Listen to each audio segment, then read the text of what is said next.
પાંચ અહીંયા બેઠા હોય, પાંચ અહીંયા બેઠા હોય, બધાએ પોતપોતાની રીતે વાતો કરતા હોય. શું કહેતા હોય? બિચારા કેટલો ઢવડો કર્યો પણ ભોગવી ન હગ્યા.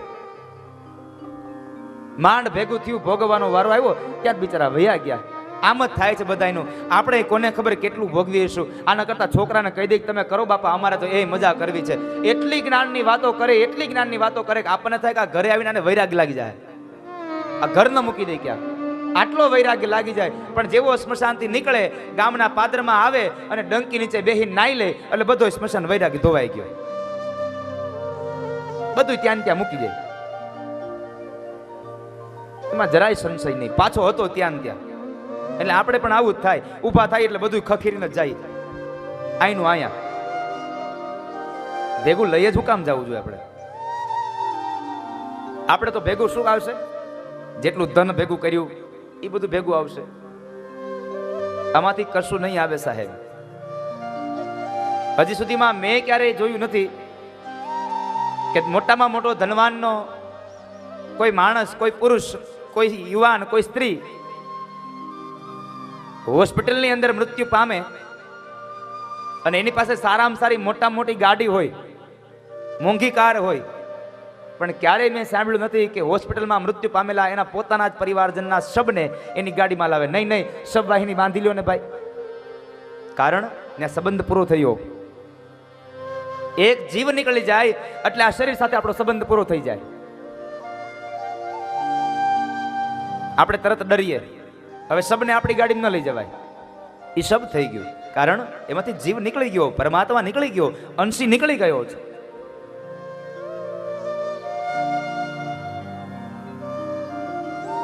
ક્યારે હજી સુધીમાં કોઈ મોટી કારમાં આપણે એને લાવ્યા હોય આવું બન્યું જ નથી. બસ એના માટે શબ વાહિની બાંધી લ્યો,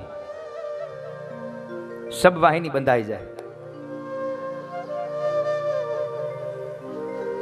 અરે એને ક્યાં કરો છો? ઘરે આવશો, ઘરે આવ્યા બાદ એને પલંગ ઉપર નહીં સુવાડે, એને ગાદી ઉપર નહીં સુવાડે, જમીન ઉપર ગાયના છાણનું લીપન કરી અને ત્યાં સુવાડી દેશે. કારણ હવે આને પલંગમાં ન સુવાડાય. અને જો એને પલંગમાં સુવાડો અને પછી પલંગ તમારા ઘરમાં રહે, તમારા ઘરની એક પણ વ્યક્તિ પલંગમાં ન સુવે કોઈ દી. કારણ આમાં એ શબ હુવાયું હતું, એટલા ડરે. સાંજના સમયે મૃત્યુ થયું હોય ને કદાચ આખી રાત શબને ઘરમાં રાખવાનું થાય ને, તો એ જ શબ, જે બાપ છે એ બાપનો સગો દીકરો આખી રાત શબ પાસે ન બેસે, ડરે. એ પત્ની પણ ન આવે, ડરે. કારણ હવે મારો સંબંધ પૂરો થયો છે.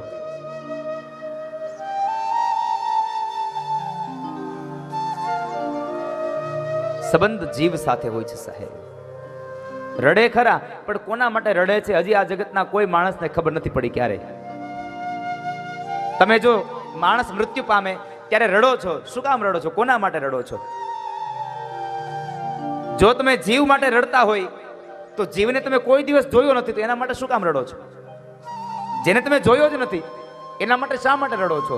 અને જો તમે શરીર માટે રડતા હોય તો શરીર તો હજી અહીંયા પડ્યું છે, તો એના માટે રોવું મિથ્યા છે. શા માટે રડો છો? કોઈને ખબર નથી હજી શું કામ રડે છે માણસ. કોના માટે રડે છે એ નથી ખબર. જીવ માટે કે શરીર માટે?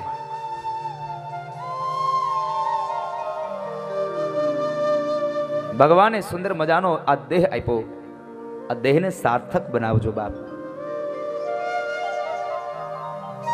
નહીં ગાડીમાં દેહને લાવે, અરે ઘરે આવીને કદાચ હાથમાં વીંટીઓ રહી ગઈ હશે, બધી વીંટીઓ કાઢશે, એમાંની એક વીંટી કદાચ આંગળી ફૂલી ગઈ હશે ને વીંટી નહીં નીકળે ને તો વીંટી કાપી લેશે કે હવે બાપુજી ન વાગે, કાઢી લ્યો. એ કાપીને કાઢી લેશે, જવા નહીં દે. અને પછી એના મોઢામાં હરિદ્વારથી 10 રૂપિયાની 3 પવિત્રી લાવ્યા હોય, એ ત્રામાનો કવડો મૂકે, આ પવિત્રી લ્યો. આટલો જીવ આપણો હાલે.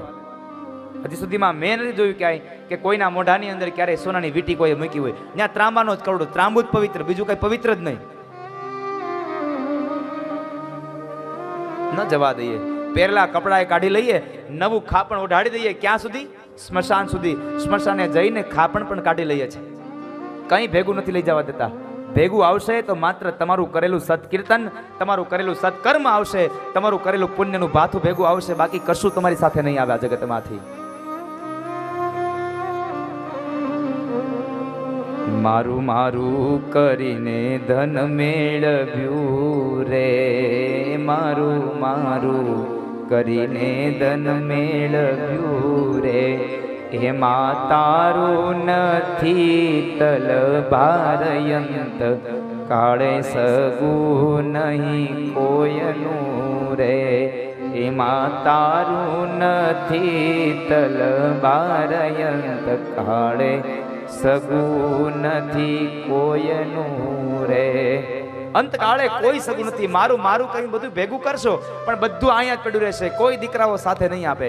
અને જો મારું હોય ને એ સાથે આવે સાહેબ.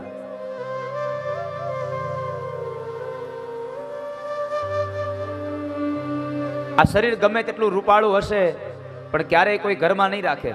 કોઈ દીકરો એમ નહીં કે મારા પપ્પા મને બહુ વાલા હતા, બેદી ભલે ઘરમાં રહ્યું સબ નહીં, જવા દો. હવે પતી ગયો સંબંધ અને 5 દિવસ શોક રાખશે અને વળી પાછા મિષ્ટાન ખાઈને ભૂલી જશે.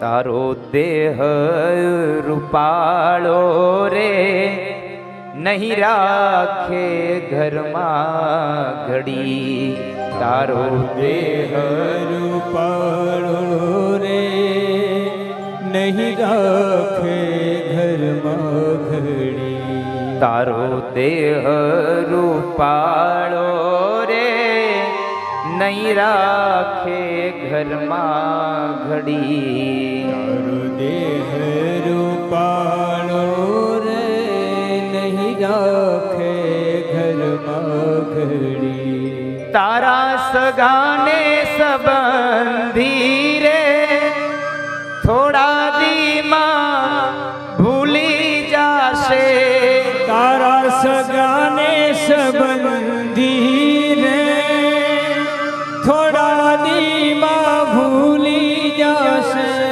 તારા સગાને સંબંધી રે, થોડા દીમાં ભૂલી જાશે, તારા સગાને સંબંધી રે, થોડા દીમાં ભૂલી જશે, આ કાયામાંથી હંસલો રે, ઓ ચિંતાનો ઉડી જાશે, આ કાયામાંથી હંસલો રે, ઓ ચિંતાનો ઉડી જશે, ક્યારે આ હંસલો વયો જાશે એનો કોઈ ભરોસો નથી સાહેબ. માટે તમે ભાથું ભેંગું બાંધી લેજો. પછી મેં ગઈકાલે વાત કરી હતી એમ કે કદાચ પછી મર્યા પછી એ આપણા સંતાનો પાછળથી કૂતરાઓને ગાંઠિયા ખવડાવે, એ આપણને મળે કે ન મળે કોને ખબર છે. એમ ના કરતા તમારી જાતે જ ભાથું બાંધતા જાજો. અહીંથી 200-500 કિલોમીટર દૂર જઈએ ને તો એ રસ્તામાં હોટલો આવે, અન્ય ઊભા રહીએ ને ચા નાસ્તો કરીએ, જમીએ. કારણ આપણને ખબર છે કે અહીંયા હોટલ આવશે એટલે ભાતું નથી બાંધતા આપણે. હવે થેપલા બંધ થઈ ગયા લેવાના, નહીં તો બાર ગામ જવાનું થયું નથી ને કાંઈ થેપલા બનાવ્યા નથી. થેપલા અથાણા ગોળ છાશ હોય, બીજું જોઈએ હું. પણ હવે આપણને ખબર છે કે રસ્તામાં સારી સારી હોટલો આવે છે એટલે આપણે એ ભાતા કરી દીધા બંધ. હવે તો ન્યા ડાયરેક્ટ જમી લેવાય ને ગરમા ગરમ, ભલે ને થોડા પૈસા દેવા પડે. એ ખબર છે કે અહીંયા રસ્તામાં હોટલ આવે છે પણ ઉપર જવામાં એટલા કિલોમીટરની મુસાફરી છે એ હજી ખબર નથી. બહુ લાંબી છે એટલી ખબર છે પણ હજી ગયા એને કોઈએ કીધું નથી કે આટલા કિલોમીટર પછી હોટલ આવશે. કોઈનો ફોન હજી આવ્યો નથી કે આટલા કિલોમીટર પછી હોટલ આવશે. તો પછી રસ્તામાં ભૂખ લાગશે તો શું કરશો? એના કરતા ભાથું ભેગું બાંધતા જાજો. તને મળ્યો રૂડો મન ખોરે, બાંધી લેને ભવનું ભાથું. રૂડો મન ખોરે, બાંધી લેને ભવનું ભાથું. તને મળ્યો રૂડો મન ખોરે, બાંધી લેને ભવનું ભાથું. તને મળ્યો રૂડો મન ખોરે, બાંધી લેને ભવનું ભાથું. થાને કૃષ્ણ ભક્ત સાચો રે ફેરો તારો સફળ થાશે થાને કૃષ્ણ ભક્ત સાચો રે ફેરો તારો સફળ થાશે કોણ જાણી શકે કાળને રે સવારે કાલ કેવું થાશે કોણ જાણી શકે કાળને રે સવારે કાલ કેવું થાશે કોને ખબર છે કાલ સવારે શું થશે કાલ સવારના સત્રમાં આપણે આવીને અહીંયા કથા સાંભળશું કે નહીં સાંભળીએ કોને ખબર છે સવારે ઉઠી જાવું એ હજી ભગવાનના હાથમાં છે એ ઉઠાડે તો ઉઠીએ નહીં તો શું ઉઠીએ પણ એ ઉઠાડશે જ નહીં તો શું કરશો એના કરતા સવારમાં વહેલું નીકળવાનું થાય એટલે શિરામણ કરાય હોતે એટલે ભાતું ભેગું બાંધતા જાજો અત્યારથી ન જાણ્યું જાનકી નાથે કાલ સવારે શું થવાનું તો આપણે તો કાળા માથાના મનુષ્યો છીએ સુખદેવજી મહારાજ કહે છે રાજા જેનું મૃત્યુ નજીક આવે એને ભગવાનનું યજન કરવું જોઈએ બીજા જે શ્રોતાઓ બેઠા હતા એને વાત કરી બાપજી મહારાજ આને તો ખબર છે કે આજથી 7મે દિવસે એનું મૃત્યુ છે નજીક છે પણ જેને ખબર નથી એને પરીક્ષિતની આવરદા બંધાઈ ગઈ હતી 7 દિવસની કે આજથી 7મે દિવસે જ તારું મૃત્યુ થાય ત્યાર પહેલા ન થાય જ્યારે આપણી આવરદા આપણને ખબર નથી કેટલી આવરદા બાકી છે પણ એક વાત નક્કી છે કે પરીક્ષિતનું મૃત્યુ 7મે દિવસે હતું અને આપણું મૃત્યુ 7 દિવસમાં છે પરીક્ષિતનું મૃત્યુ 7મે દિવસે હતું આપણું મૃત્યુ 7 દિવસમાં પ્રાથમિક શાળામાં ગુજરાતીમાં કવિતા આવતી રવિ પછી તો સોમ છે ત્રીજો મંગળવાર બુધ ચોથો ગુરુ 5મો છઠ્ઠો શુક્રવાર શનિવાર તે 7મો છેલ્લો વાર ગણાય આમ કરીને અઠવાડિયું 7 વારનું થાય 7 જ દિવસમાં મૃત્યુ છે કોઈક સોમવારે જાહે કોઈક મંગળવારે ટપકી જાહે જવાનું બધાની વાત નક્કી છે કોક જાહે કોક મળશે કોક મૃત્યુ પામશે કોક મળશે કોક વિખૂટો પડશે બધાનું થવાનું છે સાહેબ કારણ આ કાયામાંથી હંસલો રે ઓ ચિંતાનો ચાલ્યો જાશે કાયામાંથી હંસલો રે ઓ ચિંતાનો ચાલ્યો જશે માટે પરમાત્મામય જીવન બનાવજો પુત્ર પૌત્રાદિક સંપદામાં આસક્ત બની અને જીવન વ્યર્થ ન કરશો કારણ આ સ્વરૂપ છે ચિદાનંદ રૂપ શિવોહમ શિવોહમ ચિદાનંદ રૂપ શિવોહમ શિવોહમ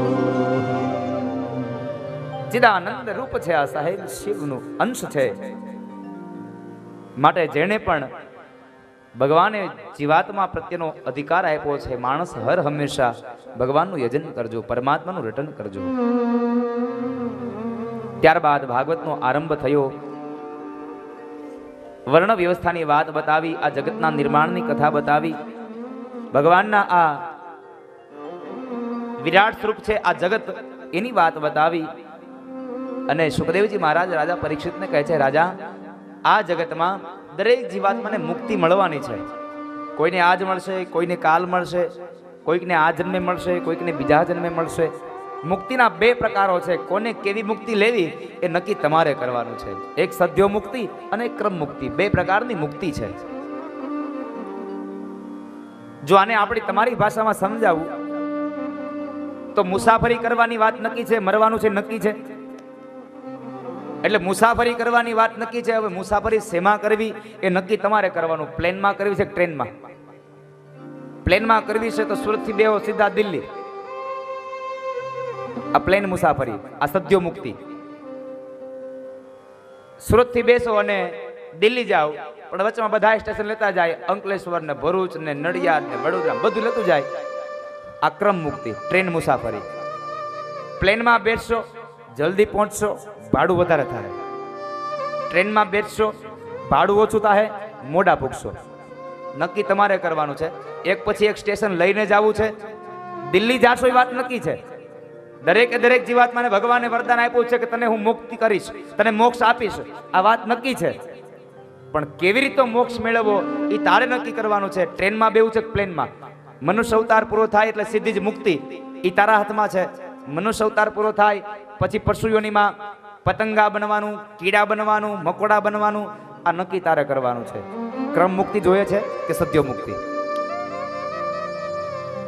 જો સદ્યો મુક્તિ જોતી હશે તો ભગવાનના નામનું નાણું ખર્ચવું પડશે સાહેબ. ભગવાનના નામની ટિકિટ લેવી પડશે. અને ક્રમ મુક્તિ જોતી હશે તો થોડી ઘણી લેશો તો હાલશે, વાંધો નહીં આવે. એટલે મનુષ્ય અવતાર પૂરો થાય અને જેને જેને ડાયરેક્ટ મુક્તિ કેળવી છે એ આ 7 દિવસમાં મન ભરીને નાચી લેજો. કદાચ હારે કનૈયો નાચી લઈ અને હારે લેતો જાય, બાવડું પકડતો જાય.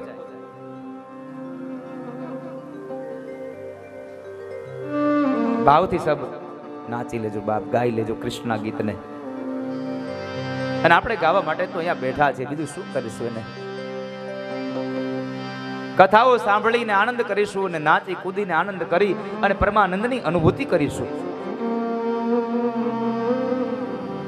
ઘણા લોકો હોય, હમણાં જોતો હોઉં ને કથામાં, હું નાચવાનું કહું ને એટલે 50% લોકો તો માંડ ઉભા થાય, ક્યારેક ક્યારેક 30% થાય, 50%ની ઉપર તો ક્યારેય જ ગયા જ નથી કોઈ.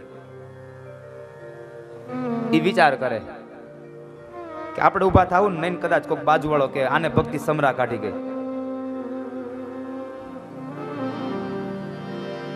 એલા ઈ ભલે કે બોલવા વાળા બોલ્યા કરશે, તું તારું વિચાર, તું તારું જો. અને નરસૈયો કહે છે, હરીને ભજતા હજી સુધી કોઈની લાજ જતા દીઠી નથી. હરીને ભજતા સુધી કોઈની લાજ જતા દીઠી નથી. જેણે જેણે હરીને ભજ્યા છે એમાં ક્યાં કોઈની લાજ ગઈ છે સાહેબ? એમાં લાજ ન જાય, એમાં તો પોઠો પડીને ભાગે. જેણે જેણે હરીને ભજ્યા છે એમાં આપણી લાજ નહીં જાય, લાજ હરીની જશે. નરસૈયો કહે છે કે એ કનૈયા, આ કામ મારું નહીં, આ કામ તારું છે. અને જો તું નહીં આવે તો લાજ મારી નહીં જાય, લાજ તારી જશે. બધાય કહેશે કે તો તને નરસૈયો માને છે, આ લાજ તારી ગઈ. માટે કનૈયા કામ તું કરજે, મારી આ જવાબદારી નથી, જવાબદારી તારી છે. અને જ્યારે આવું તમે ભાવ રાખો ત્યારે કૃષ્ણ આવી અને તમારા કામ કરી જાય. ચાહે પછી એ નરસિંહ મહેતાના પિતાશ્રીનું શ્રાદ્ધ હોય તો ભલે, અને કુંવરબાઈનું મામેરું લઈને જવાનું હોય અને એમાં પથ્થરો હોનામાં મૂકવાનો હોય તો ભલે સાહેબ.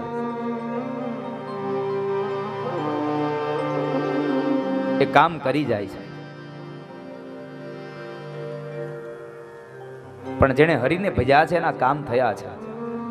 અરે કૃષ્ણ, કદાચ મને તો નવાઈ એ વાતની લાગે છે, આપણે કૃષ્ણને એકને જ માત્ર ને માત્ર પૂર્ણ પુરુષોત્તમ કહીએ છીએ.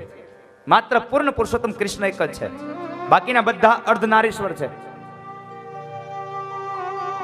કૃષ્ણ પૂર્ણ પુરુષોત્તમ છે.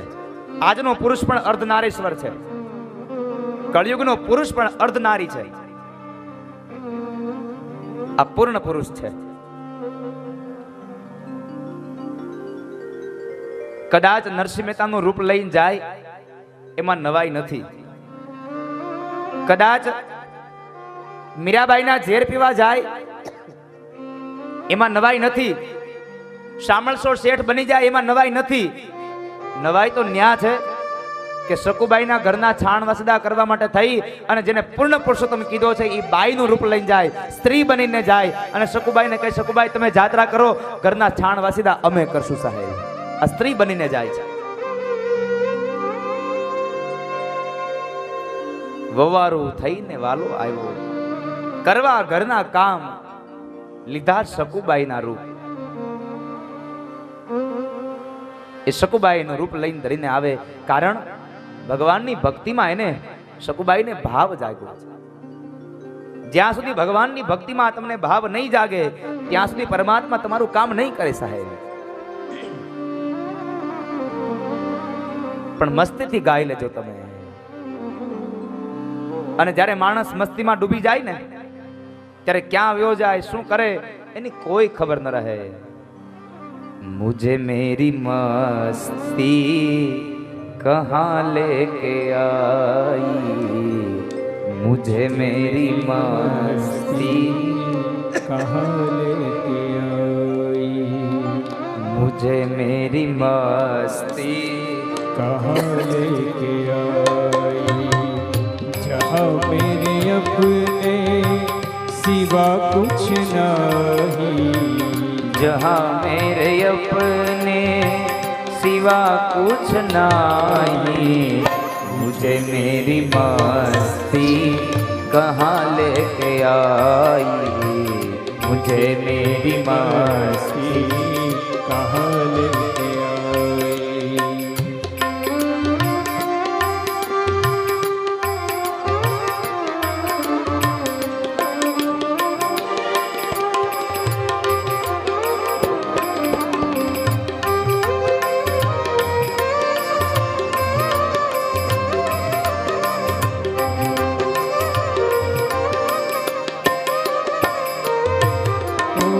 पता जब लगा मेरी हस्ती का मुझको,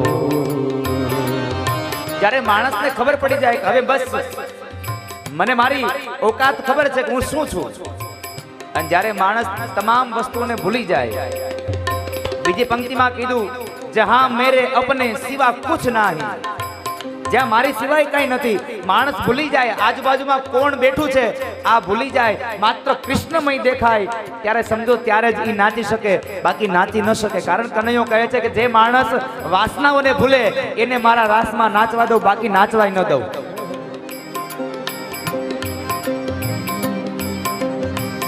पता जब चला मेरी हस्ती का मुझको, पता जब लगा मेरी हस्ती का मुझको, सिवा मेरे अपने, सिवा मेरे अपने कहीं कुछ भी नहीं,